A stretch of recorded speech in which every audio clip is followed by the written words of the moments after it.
विद्युत द्विध्रुव के कारण क्षेत्र, और वो क्षेत्र हमारा रहेगा निरक्षीय।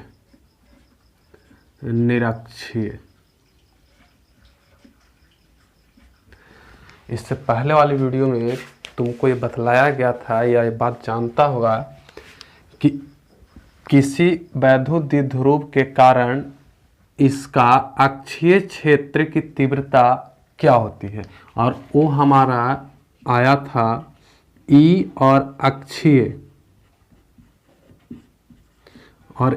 अक्षीय बराबर जो सूत्र जो आया था वो था 2kp/r का क्यूब, मतलब उसके बीच का जो दूरी था सो। इससे पहले वाली वीडियो में ऊपर आई बटन में लिंक आ रहा है, वहां से तुम चाहो तो उस वीडियो को देख सकते। इसको जानने से पहले हम तुमको एक बात और जब बतला दूं, इससे पहले वाली क्लास में हमने ये सिद्ध किया था कि E बराबर, मान लो कि यहाँ पास कोई आवेश है और इस आवेश के कारण इस बेस पे लगने वाली तीव्रता, और वो सिद्ध किए थे हम KQ बट्टा R का स्क्वायर, मतलब इसके बीच की दूरी जो है और ये आवेश है, तो इस आवेश और इसके बीच की जो दूरी है उस पर लगने वाली तीव्रता क्या था, ये। और एक चीज़ और हम बतलाए थे, अगर मान लो कि यहाँ पास कोई आवेश है और वो माइनस है, तो माइनस के कारण जो इसकी तीव्रता होती है वो तुम्हारा अंदर की ओर, माइनस के कारण। लेकिन जब यही आवेश प्लस हो तो इसकी तीव्रता होती है बाहर की ओर, ये बाहर की ओर। ये बात हम पहले बताए थे, इससे पहले वाली वीडियो में हम बताए थे। आज हम लोग इसको देखते हैं। जैसे मान लो कि ये हमारे पास कोई आवेश है -q और ये +q, और इसके बीच की दूरी को हमने माना है 2a, तो जाहिर सी बात है कि यहाँ a होगा और यहाँ a होगा। इसके और इसके बीच की दूरी कितना हो जाएगी, 2a। और इस 2a आवेश है, सॉरी दूरी है, और इस द्विध्रुव, याद करो कि इससे पहले वाली वीडियो में हम बताए थे कि अगर कोई आवेश विपरीत हो और समान परिमाण के हो और दोनों r दूरी पर स्थित हो या 2a दूरी पर स्थित हो, तो उसको हम लोग बोलते हैं वैद्युत द्विध्रुव। उसे हम लोग क्या बोलते हैं, वैद्युत द्विध्रुव। ठीक है, तो ये हमारा द्विध्रुव है, और इस द्विध्रुव का ये जो लाइन जोड़ने वाला होता है, अक्ष जोड़ता है, इस अक्ष को हम लोग बोलते हैं ध्रुवीय अक्ष। इसको हम लोग बोलते हैं ध्रुवीय अक्ष। ठीक, और इस अक्ष के ऊपर मान के चलो कि यहाँ पास हमारा कोई बिंदु स्थित है, और इस बिंदु को, या जिस जो बिंदु इस यहाँ पास स्थित है, इसको हम लोग बोलते हैं विषुवत तल। विषुवत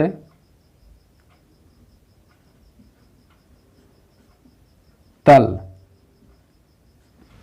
या निरक्षीय तल। ठीक है, तो यहां से अगर देखो तो ये हमारा अक्षीय यानी ध्रुवीय अक्ष है। इस अक्ष पर ना स्थित होकर के कोई आवेश मान के चलो कि यहाँ पास स्थित है, तो इस द्विध्रुव के कारण इस बिंदु पर इसकी तीव्रता कितनी होगी उसको हम लोग ज्ञात करने वाले हैं। ठीक है, तो यहाँ पास अगर मालूम है कि यहाँ पास हमारे विषुवत तल में कोई आवेश है, तो इस Q के कारण इस पे जो इस आवेश इस बिंदु पर जो क्षेत्र लगेगा, इस प्लस के कारण कहाँ होगा, बाहर की ओर। जैसा देख सकते हो, जो प्लस के कारण जो आवेश लगता है, क्षेत्र तीव्रता लगती है, वो कहाँ होता है, बाहर की ओर। तो जाहिर सी बात है कि ये प्लस है, इसके कारण लग रहा है तो ये बाहर की ओर होगा। ये माइनस है, इसके कारण लग रहा है तो ये अंदर की ओर होगा, ये वाला अंदर की ओर। और ये क्या होगा तुम्हारा, ये बाहर की ओर। ठीक है, अब मान लो कि इस ध्रुवीय अक्ष से जो ये बिंदु है, इस बिंदु की दूरी r है, इस बिंदु की दूरी r। ठीक है, जो काम हमने अक्षीय तीव्रता निकालने में की है, वही काम आज हम लोग विषुवतीय या निरक्षीय तल में किसी बिंदु पर इस डाइपोल के कारण लगने वाले तीव्रता को ज्ञात करने में करेंगे। तो यहाँ से अगर हम बात करते, एक चीज और समझ लो कि अगर यहाँ से यहाँ अगर देखा जाए तो ये हमारा क्या है, एक त्रिभुज का निर्माण कर रहा है। लेकिन सोचो कि अगर इस बिंदु से इस ध्रुवीय तल पे एक लंब डालें और वो मान के चलो कि ए है, ये लंब है, तो जाहिर सी बात है कि इस लंब है और इस दूरी को हमने मान रखा है आर, और यहाँ से यहाँ ये जो दूरी है वो हमारा क्या है, ये। तो इस दूरी को अगर हमको ज्ञात करना है कि इस क्यू से, मतलब इस बिंदु से इस क्यू के बीच की दूरी कितनी होगी, तो यहाँ पर समकोण बना रहा है, तो क्या है, पाइथागोरस पर मिलेगा, जो जिसके अनुसार ये क्या होगा, कर्ण। तो पता है कि कर्ण के अनुसार अगर जाओगे तो इस लंब का स्क्वायर प्लस आधार का स्क्वायर होता है, अर्थात आर का स्क्वायर प्लस ए का स्क्वायर, और इसका वर्गमूल ये होता है, और इसको हम लोग दूरी करते हैं। तो सेम डिस्टेंस इधर भी है, ए भी आर है, मेरा ये है, तो इसकी दूरी कितनी हो जाएगी, ये भी तुम्हारा under root R square plus A का स्क्वायर होगा। ठीक है, अब क्या करते हैं कि मान लो कि इसके कारण बाह्य क्षेत्र में लगने वाला तीव्रता ये है और इस माइनस के कारण लगने वाली तीव्रता ये है, और इसके बीच में हमको जो ज्ञात करना है, यहाँ ज्ञात करना है कि इस बिंदु पर इस डायपोल के कारण कितना क्षेत्र की तीव्रता होगी। तो उसके लिए हमने क्या किया है कि माना है कि एक तल है मेरा विषुवत रेखा में और इससे बना रहा है थीटा। तो एक चीज क्लास 11th का ही टॉपिक है, बात बतलाया गया था तुमको कि अगर मान लो कि ये हमारा कोई सदिश है और इसका हम सदिश घटक अगर निकालें और ये हमारा थीटा है, तो पता होना चाहिए कि जो सदिश घटक निकालते हैं तो थीटा के दिशा में जो घटक निकलता है वो तुम्हारा कॉस होता है, अर्थात इसकी अगर हम सदिश घटक निकालो तो ए कॉस थीटा, और अगर इसकी अगर घटक निकालूं तो ये हमारा क्या हो रहा है, थीटा के विपरीत। तो अगर थीटा के विपरीत है तो इसको हम क्या बोलेंगे, साइन थीटा। मतलब एक बार फिर से कि अगर थीटा के दिशा में घटक निकालना हो तो कॉस थीटा, अगर थीटा के विपरीत दिशा में निकालना है तो साइन थीटा। ठीक है, तो यहाँ से हम देख सकते हैं कि अगर हमारा थीटा यहाँ बन रहा है, इसका घटक इस थीटा के दिशा में निकालना है, तो हम कह सकते हैं कि इसका घटक क्या हो जाएगा, ई। और याद करो कि इसके अगर हम निकालो इस प्लस के कारण, तो यहाँ पास हमारा क्या हो जाएगा, E plus Q. E plus Q मतलब इस आवेश के कारण इसका घटक क्या हो जाएगा, तो याद करो थीटा है तो थीटा के दिशा में क्या होता है, कॉस थीटा। तो ये हो गया कॉस थीटा। और यहाँ भी देखो तो ये हमारा घटक है कि इधर निकालना है, थीटा के दिशा में निकालना है, तो इजीली हम कह सकते हैं कि यहाँ जो थीटा के दिशा में होगा तो इसके कारण हो रहा है, इस माइनस क्यू के कारण। तो यहाँ पास क्या हो जाएगा, ई माइनस क्यू और कॉस थीटा। ठीक है यहाँ तक। अब एक चीज और यहाँ से हम बता दूं कि अगर इसके इधर अगर हम निकालें इस घटक का या इस लाइन का अगर घटक निकालूं, इसकी घटक निकालूं, तो जाहिर सी बात है कि ये हमारा थीटा यहाँ निकाल रहे हैं, तो ये हमारा क्या हो जाएगा, थीटा हमारा इधर आता लेकिन यहाँ नहीं, यहाँ है, तो इसका क्या हो जाएगा, इसका हो जाएगा, ये प्लस वाला है, अगर बाहर की ओर है तो प्लस के कारण लगेगा, तो ये ई और प्लस क्यू और साइन थीटा। यहाँ से देख सकते हो कि यहाँ अगर थीटा के विपरीत दिशा हो तो साइन लगता है, यहाँ भी क्या हमारे विपरीत आ रहे हैं, क्या हो गया, साइन थीटा। लेकिन नीचे अगर यहाँ देखा जाए यहाँ, तो ये हमारा क्या है, अंदर की ओर लग रहा है। अगर अंदर की ओर लग रहा है तो जाहिर सी बात है कि यहाँ पास किसके कारण लग रहा होगा, ई माइनस क्यू के कारण, और ये भी विपरीत दिशा में है थीटा का, तो विपरीत दिशा में है तो इसका क्या हो जाएगा, E minus Q sine theta. ठीक है, तो ये हमने निकाल लिया इस बिंदु पर इसका घटक। अब जरा सोचो कि एक बात अगर हम लिखें तो ये हमारा तल के ऊपर में है, ये तल के नीचे में है, ये साइन है, ये साइन है, ये दोनों आपस में निरस्त हो जाएगा। लेकिन ये दोनों एक ही दिशा में है, एक दिशा में होने की वजह से ये क्या हो जाएगा, आपस में जुड़ जाएगा। तो यहाँ पास हम अगर चाहें तो एक बात लिख सकते हैं कि ई और नेट, मतलब कि इस बिंदु पर कुल तीव्रता या नेट तीव्रता कितनी होगा, तो उसको हमने ई नेट कर दिया। और ई नेट बराबर, तुमको एक चीज बता दो, फिर से बतला दो कि ये हमारा क्या है, विपरीत तल में है, मतलब ये प्लस वाला है, ये माइनस वाला है, तो ये दोनों आपस में कट जाएंगे, क्योंकि ऊपर प्लस में है तो हम इजिली यहाँ लिख सकते हैं E plus Q sine theta, और ई माइनस वाला है तो माइनस ई और माइनस क्यू के कारण हो रहा है, और ए हो जाएगा साइन थीटा। तो ए से ए हमारा क्या हो जाएगा, कट जाएगा, और कट जाएगा तो हमारा क्या बचेगा 0। लेकिन ये दोनों एक ही दिशा में है, तो एक ही दिशा में होने के कारण क्या हो जाएगा, जुड़ जाएगा। तो यहाँ से हम लिख सकते हैं कि ई नेट और बराबर क्या हो जाएगा, तो ई और प्लस क्यू और कॉस थीटा और प्लस ये हो जाएगा E minus Q cos theta. ठीक है, तो क्या हो जाएगा ई क्यू मतलब ई प्लस क्यू जो है वो किसके मान रखें, ई का, तो ई क्या हो जाएगा ई कॉस थीटा और प्लस ये भी क्या हो जाएगा ई कॉस थीटा। ठीक है, अब इसको हम क्या करते हैं कि जोड़ते हैं, तो इसको जोड़ूं तो क्या आ जाएगा मेरा 2e cos theta, 2e cos theta. अब एक चीज हम पहले बताएं तुम लोग को कि यहाँ पर तुम देखो कि एक इससे पहले वाली क्लास में जो हम पढ़ाए हैं, अगर हमारी वीडियो नहीं देखे हो, इससे पहले वाली वीडियो को तुम आसानी से प्लेलिस्ट में जाकर ढूंढ सकते हो, वहाँ मिल जाएगा, और वहाँ तुमको ये फार्मूला आया कैसे है अच्छी तरह से सिद्ध किया हुआ है, वहाँ से देखो। अगर वो वीडियो नहीं देखे हो तो ये समझ में नहीं आएगा, इसीलिए बार बार तुमको बोल रहे हैं, इसलिए सबसे पहले वहाँ जाओ और उस वीडियो को देखो और उसके बाद ये मिलेगा। तो यहाँ से अगर देखो तो यहाँ से हम कह सकते हैं कि इसको अगर हम पुट करें यहाँ पास तो हम लिख सकते हैं कि चूंकि ई बराबर क्या होता है 2, देखो यहाँ सॉरी, ई बराबर क्या होता है के क्यू अपॉन आर का स्क्वायर, के क्यू अपॉन आर का स्क्वायर। तो यहाँ पास ई के जगह पे इसकी वैल्यू का अगर हम पुट करते हैं तो हमारा क्या होता है 2, और इस ई के जगह पे देखना ध्यान देना, इस ई के जगह पे हम इसको पुट कर रहे हैं, तो ये हो जाएगा के क्यू अपॉन आर का स्क्वायर, और फिर होगा कॉस थीटा। ठीक है, अब समझो कि इस आर स्क्वायर का मतलब होता है दूरी का स्क्वायर, तो यहां अगर देखो तो हमारा दूरी तो इस बिंदु से यहां तक की दूरी ये है, समझ में आ रही है।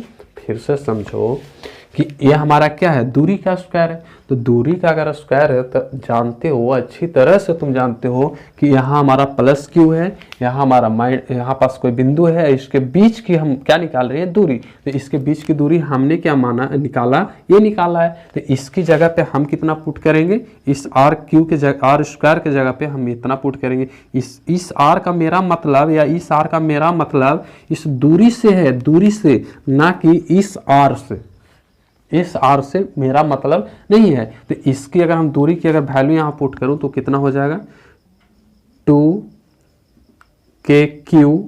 अब यहाँ पास तुमको समझना चाहिए अच्छी तरह से कि यहाँ पास जो r होगा अर्थात दूरी होगी वो दूरी ये होगा। अब इसको लिखो या इसको लिखो, दोनों क्या है इक्वल है। तो यहाँ पास अगर हम लिखें तो क्या हो जाएगा आर स्क्वायर प्लस ए का स्क्वायर और पूरा का होल स्क्वायर और कॉस थीटा। ठीक है, चलो अब देखते हैं। यहां तक ठीक है।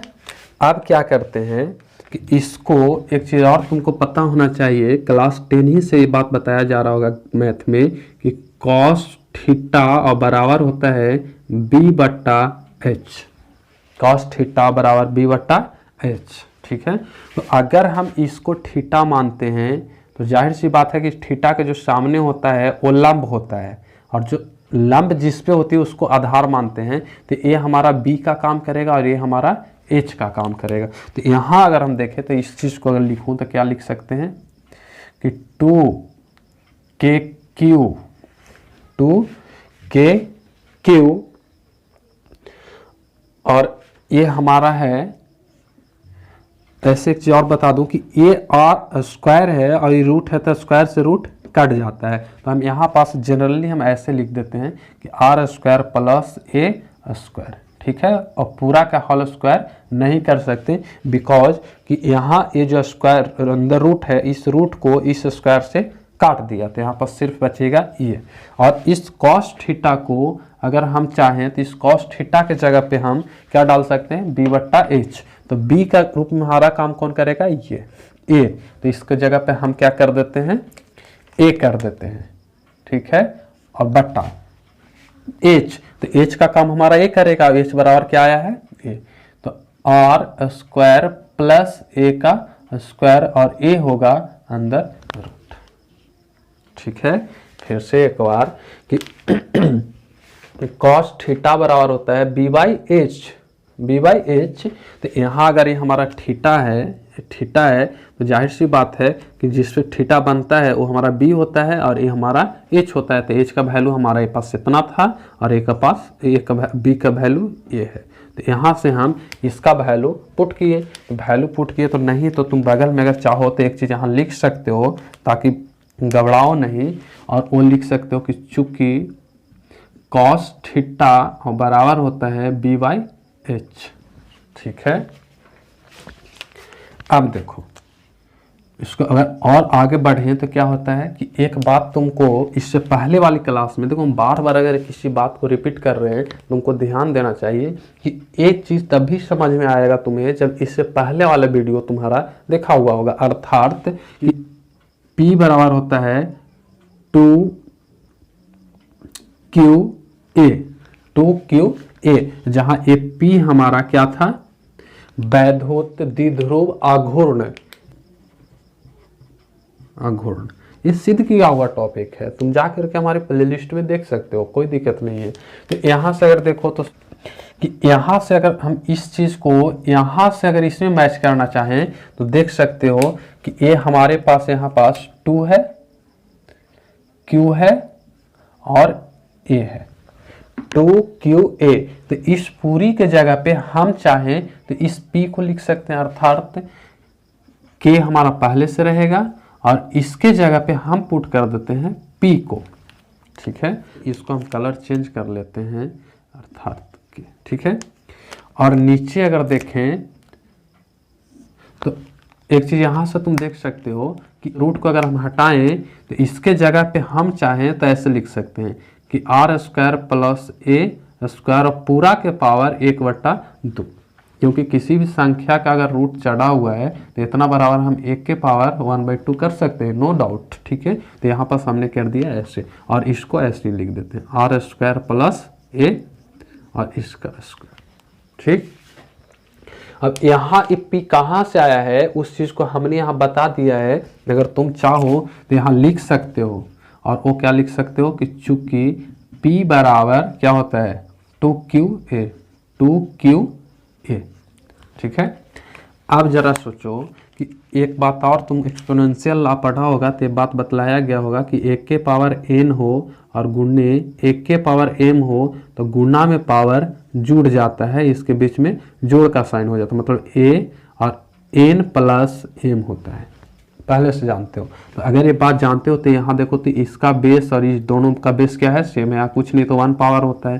तो इसको और आगे बढ़ाएं तो क्या हो जाएगा KP, और इस दोनों के बदले में सिर्फ एक लिखते हैं और वो होगा आर स्क्वायर प्लस ए का स्क्वायर, और यहाँ पास आधा है, यहाँ पास 1 है, तो 1 में आधा जोड़ते हैं तो हो जाता है 1.5, और 1.5 का मतलब होता है 3/2। तो यहाँ से और अगर हल करो तो एक बात हम इससे पहले बताए थे कि R जो है वो बहुत बहुत दूर है A के तुलना में। ये जो R है मतलब इसकी जो यहाँ से यहाँ दूरी है वो बहुत अधिक है, इसकी यहाँ से यहाँ की जो दूरी है इसकी तुलना में बहुत अधिक है, और अधिक होने की वजह से A को क्या मान लिया जाता है 0। मतलब A की अपेक्षा ये बिंदु जो है इसकी दूरी बहुत अधिक होने के कारण इस दूरी को एक दूरी जो होता है मतलब कि इसके बीच की दूरी को नगण्य मान लिया जाता है, और इसके जगह पे अगर हम चाहें तो 0 पुट कर सकते हैं।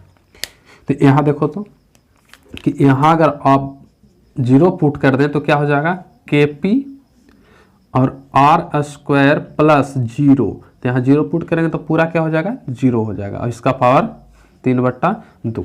3/2 है तो इसमें अगर हम R के पावर 2 में 0 जोड़ेंगे तो कोई वैल्यू मतलब इसको चेंज नहीं होने वाला है, और नहीं चेंज होने वाला है तो इसको हम हटा देते हैं सीधा सा, और इस पूरे के पावर 3/2 करते हैं। अगर पूरे के पावर 3/2 करूँ तो तुम देख सकते हो कि ये 2 से 2 कट जाएगा, हमारा नया रिजल्ट आ जाएगा KP और R के पावर Q। और ए हमारा निकल करके आ गया सूत्र किसके बराबर, ई, और ए कौन सा है, विषुवतीय तल में है अर्थात निरक्षीय है। ये क्या हो गया, निरक्षीय, निरक्षीय। और ओ सूत्र ये ड्राइव हो गया। अब एक चीज और समझो कि इससे पहले वाली जो क्लास थी उसमें हमने ये बात बतलाया था, सिद्ध करके लाया था कि हम लिखते हैं ताकि इसमें और उसमें रिलेशन क्या है वो समझ में आ सके। तो ई और अक्षीय, अक्षीय, और याद होगा कि ई अक्षीय हमने सिद्ध किया था और वो सिद्ध किया था 2kp और r का q। अगर नहीं याद है, नहीं पता है, हमारे वीडियो को जाकर देखो, इससे पहले वाली लेक्चर सीरीज को देखो, पता चल जाएगा। ठीक है, अक्षीय है वो अधिक है ई निरक्षीय से, अर्थात कि अगर कोई बिंदु इस अक्ष पे स्थित हो, ध्रुवीय अक्ष पे स्थित हो, तो उस पे लगने वाली तीव्रता इस डाइपोल के कारण यहाँ पास लगने वाली तीव्रता अधिक होगा। मतलब फिर एक बार हम इसको शॉर्ट में समझा देते हैं ताकि पता चले तुम लोग को।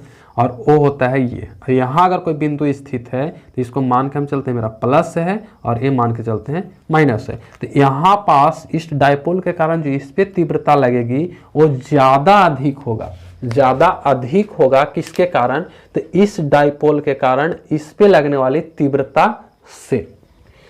अब एक बार इससे स्क्रीनशॉट लीजिए। अब हम फिर इसको एक बार शॉर्ट में समझाते हैं, स्क्रीनशॉट। ठीक है, देखो फिर से हम एक बार इसको शॉर्ट में रिवीजन करवा दे रहे हैं ताकि तुमको अच्छी तरह से डॉट जो हो और क्लियर हो जाए कंसेप्ट। तो यहाँ अगर देखो तो हमारे पास क्या है, एक डाइपोल है।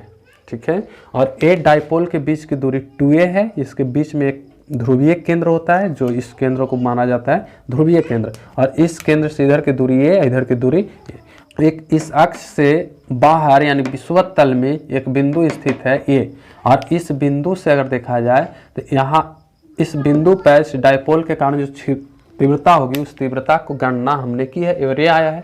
और मान लो कि इसके बीच मतलब कि अगर प्लस है इसके कारण जिस पे तीव्रता लगेगी वो बाहर की ओर, और इस माइनस के कारण अंदर की ओर लगेगा। तो ये अंदर की ओर है, बाहर की ओर है। इस पे जो नेट है वो क्या है, ये। तो अगर यहाँ अगर देखें तो ये हमारा क्या है, इसके बीच में थीटा और ये भी थीटा। तो इस थीटा का जो बात करें तो ये क्या हो जाएगा, ये तल है, बाहर की ओर लग रहा है। तो बाहर की ओर लगने के कारण किसके कारण बाहर की ओर लगता है, प्लस के कारण।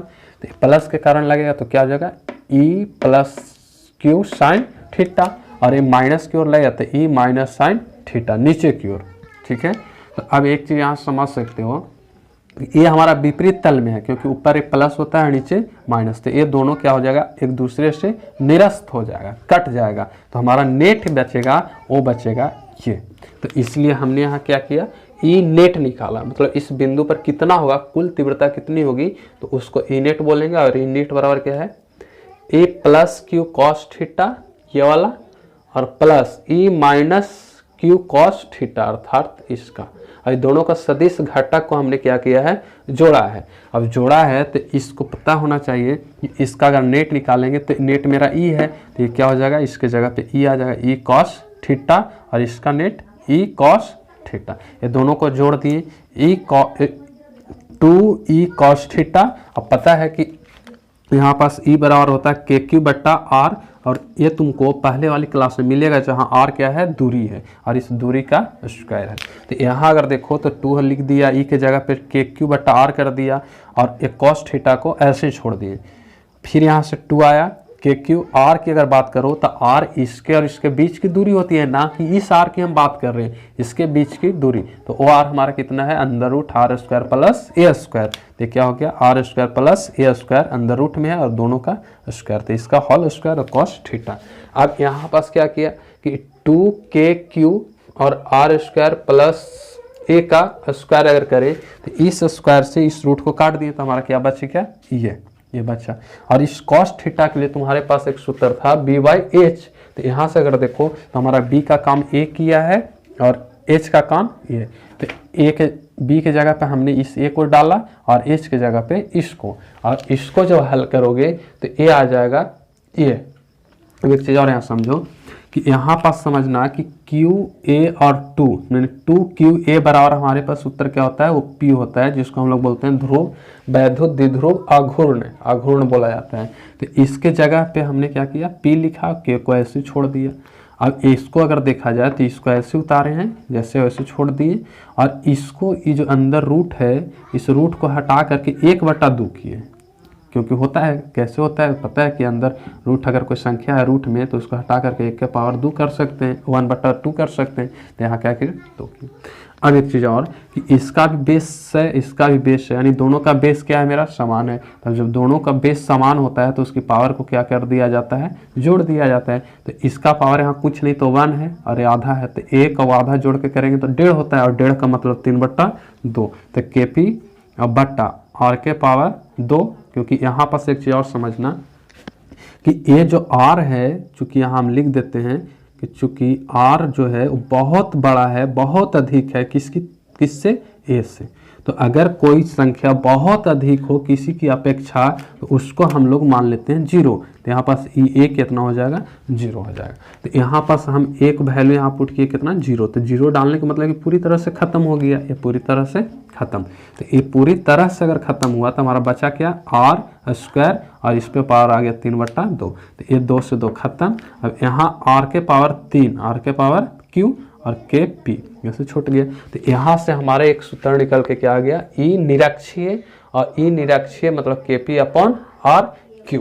अब यहाँ से एक से पहले वाली बात हम क्लास में सिद्ध किए थे कि E अक्षीय बराबर होता है 2KP/RQ, और अभी सिद्ध किया कि KP/RQ बराबर क्या होता है, निरक्षीय। 2 को हमने ऐसे छोड़ दिया और E निरक्षीय हो गया। तो यहाँ से एक और रिलेशन क्या आ गया, E अक्षीय बराबर 2 गुणे E निरक्षीय, मतलब कि E जो अक्षीय होता है, E अक्षीय होता है वो अधिक होता है किससे, E निरक्षीय से, E निरक्षीय से। ठीक है। अब आने वाले वीडियो में हम लोग सीखेंगे बल आघूर्ण, ठीक है। तो इसको उतारो।